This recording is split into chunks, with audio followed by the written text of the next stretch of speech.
फिर अगला टॉपिक है environmental problems. Changes in environment affect us and our activities change the environment around us. अब environment में change हमको इफेक्ट करता है और हमारी एक्टिविटी के द्वारा जब एनवायरमेंट चेंज होता है ना, हमारी एक्टिविटी के द्वारा एनवायरमेंट भी चेंज होता है। This led to the slow degradation of environment that arose many environmental problem.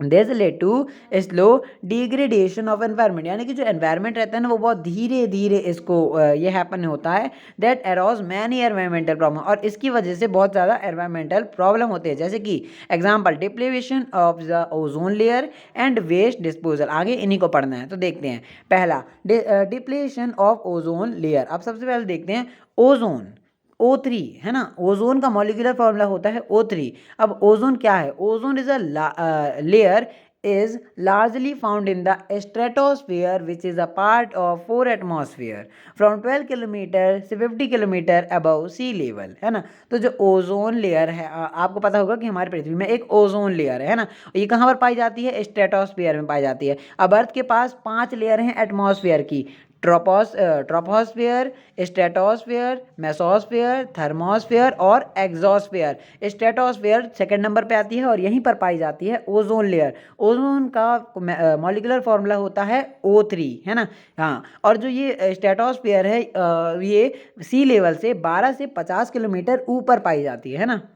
Ozone is a deadly poison at the ground level. अगर ओजोन हमारे ग्राउंड लेवल पे आ जाए, यानी कि O3 अगर हमारे ग्राउंड लेवल पे आ जाए तो ये बहुत ज़्यादा पॉइजनस होगी, क्योंकि हम जो ऑक्सीजन लेते हैं वो O2 होता है और ये ओजोन है यानी कि O3 है, ये हमारे लिए बहुत ज़्यादा पॉइजनस होता है। Ozone is formed as a result of a following photochemical reaction. अब ओजोन कैसे बनता है, इसके हम एक फोटोकेमिकल रिएक्शन देखते हैं, है ना। तो O2 है, ठीक, और HV, यहाँ पर HV का साइन सनलाइट को रिप्रेजेंट करता है, यानी कि सनलाइट की प्रेजेंस में क्या 18 डिग्री A टू 2000 डिग्री इतना टेम्परेचर उसको मिलेगा तो वो टूट जाता है O+O, यानी कि जो O2 दो मॉलिक्यूल रहा वो टूट गया और O1+O1 बन गया, और एक O1 को हम बोलते हैं नेसेंट, है ना। इस पूरी प्रोसेस को बोलते हैं स्प्लिटिंग ऑफ मॉलिक्यूलर ऑक्सीजन। अब क्योंकि ये दोनों नेसेंट बन चुका है तो जो O2 है उसके साथ जब एक नेसेंट रिएक्ट करता है तो वो बन जाता है O3, और ये बहुत लाइट वेट होता है इसलिए एटमॉस्फेयर में चले जाता है ना, और एक लेयर बनी है। अब आगे बढ़ते हैं। Ozone layer is a protective blanket around earth which absorb most of the harmful UV radiation of the sun. Ozone layer, सबसे पहले तो ओजोन लेयर को हम प्रोटेक्टिव ब्लैंकेट भी बोलते हैं अपनी अर्थ का, है ना, जो कि एब्जॉर्ब करती है किसको? यूवी रेज को। यूवी रेज बोले तो अल्ट्रा वायलेट रेडिएशन जो कि सन से निकलता है, ये बहुत ज़्यादा हार्मफुल होता है ना। Thus protecting the living beings of the earth from health hazards. तो और यही इसी की वजह से ओजोन लेयर सभी लिविंग ऑर्गेनिम्स को प्रोटेक्ट करता है कई हेल्थ इश्यूज से, जैसे कि स्किन कैंसर, है ना, contracts in eyes, weak in immune system etcetera.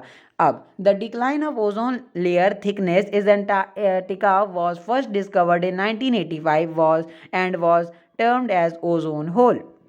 तो देखो, जब हमें पता चलता है कि decline of ozone layer thickness, जहाँ पर ओजोन लेयर नहीं होती, ये पाया गया रहा अंटार्कटिका में, सबसे पहले डिस्कवर्ड हुआ था 1985 में, और इसे हम बोलते हैं ओजोन होल, जहाँ पर ओजोन लेयर की थिकनेस ही नहीं होती, है ना, तो उसे बोलते हैं ओजोन होल। और ये सबसे पहले पाया गया था अंटार्कटिका में, और कब? 1985 में, है ना। अब रीजन ऑफ ओजोन डिप्लेशन ये देख लेते हैं।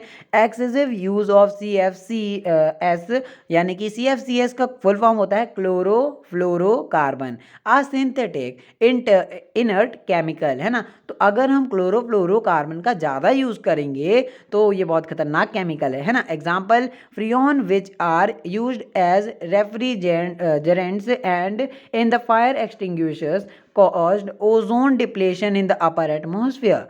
और इसी की वजह से जो ओजोन डिप्लेशन है ना वो ऊपर जल जाती है। मतलब ये वाला पॉइंट मुझे समझ नहीं आ रहा, एग्जाम्पल है ना। A single chlorine atom can destroy 1 lakh ozone molecules. अब ये समझो, देखो, जो एक सिंगल क्लोरीन होता है वो 1 लाख ओजोन मॉलिक्यूल्स को ख़त्म कर सकता है, डिस्ट्रॉय कर सकता है भाई। और अब UNEP इसका फुल फॉर्म होता है United Nation Environment Programme, did an excellent job. अब इन्होंने बहुत अच्छा काम किया है, कि देखते हैं आगे क्या किया है। In forging an agreement to free CFC production at 1986 levels, है ना। तो इन्होंने CFC यानी कि क्लोरोफ्लोरोकार्बन के प्रोडक्शन को रोक दिया, इसका एग्रीमेंट बनाया रोकने का, जिसका नाम है KYOTO, है ना, क्योटो बोल सकते हैं, KYOTO प्रोटोकॉल के तहत बाय ऑल कंट्रीज, और सभी कंट्रीज ने इसमें एग्रीमेंट साइन कर दिया, है ना, 1986 लेवल्स, है ना। गार्बेज, अब अगला पॉइंट है हमारा गार्बेज डिस्पोजल से रिलेटेड, ये हमारा लास्ट टॉपिक है तो पूरा जरूर देखना। Industrialisation and rise in demand of consumer goods have created a major problem in the form of waste, garbage accumulation and its disposal specially in urban areas. तो जो इंडस्ट्रियलाइजेशन में बहुत ज़्यादा राइज हो रहा है, यानी कि वो बहुत प्रगति में है अभी, है ना, तो consumer goods have created a major problem, तो जो कंज्यूमर वो डिमांड कर रहे हैं और ज़्यादा, है ना, वो बढ़ते जा रहा है, इसी की वजह से बहुत ज़्यादा वेस्ट निकल के आ रहा है, गार्बेज निकल के आ रहा है, और ये डिकम्पोज नहीं हो पाता है, और ये अधिकतर पाया जाता है अर्बन एरियाज में। The different methods of solid waste disposal commonly used around the world are. अब जो सिंपल डिफरेंट मेथड बता रहे हैं कि जो सॉलिड वेस्ट डिस्पोजल है वो यूज हो रहा है कैसे वर्ल्ड में। पहला, open dumping, a conventional method in which solid waste dumped in selected areas of a town, it actually causes pollution। तो इसमें ये लोग ये करते हैं कि एक पर्टिकुलर एक एरिया सेट कर लेते हैं कि हमें सारा कचरा यहाँ डालना है, और वो ऐसा ही करते हैं, जितने भी सॉलिड वेस्ट डम्प्ड रहते हैं किसी पर्टिकुलर एरिया या टाउन में डाल देते हैं ना, है ना, और इसी की वजह से पॉल्यूशन होता है ना, पहला reason. Second, land fillings, waste are dumped in low living area and are compacted by rolling with bulldozers, यानी कि जो गहरे गड्ढे होते हैं ना, वहाँ पर इन कचरों को भर देते हैं और फिर मिट्टी से कवर कर देते हैं, किसकी हेल्प से, रोलिंग और विथ बुलडोजर्स, है ना, मतलब फिल कर देते हैं, ये भी एक पॉल्यूशन का कारण है, लैंड फिलिंग कहते हैं। फिर कंपोस्टिंग आता है, organic waste are filled into a compost bed 2 m into 2 meter into 1 meter into 1 meter, it is then covered with a thin layer of soil. After about 3 months the same garbage filled inside the pit changes into organic manure. ये एक अच्छी चीज़ होती है जिसमें कि हम जो गार्बेज रहते हैं ना उसको सॉइल की लेयर से कवर करते हैं और 3 महीने बाद वही गार्बेज को फिर से डालते हैं, और एक प्रोसेस होती है कंपोस्टिंग जिसको हम कहते हैं, यहाँ से ऑर्गेनिक मैन्योर निकल के आता है ना, ये अच्छी चीज़ होती है। Recycling, the solid waste is broken down into its constituent simpler material, यानी कि जो सॉलिड वेस्ट रहते हैं ना उनको तोड़ के कौन सी सिंपलर मटेरियल में कन्वर्ट करते हैं पहले तो। अब these material are then use to make new item, और जो इन मटेरियल का न्यू आइटम बनाने के लिए हेल्प लेते हैं। Even non biodegradable solid waste like plastic metal can be recycle, यहाँ तक कि जो नॉन बायोडिग्रेडेबल सॉलिड वेस्ट होते हैं ना जैसे कि प्लास्टिक मेटल, इनको भी रिसाइकिल किया जाता है, और ये भी बहुत अच्छी मेथड है। Reuse, a very simple conventional technique of using an item again and again. Reuse बोल सकते हैं, देखो जो भी सब्सटेंस रहता है उसको बार बार यूज करना, इस टेक्निक को हम बोलते हैं रीयूज।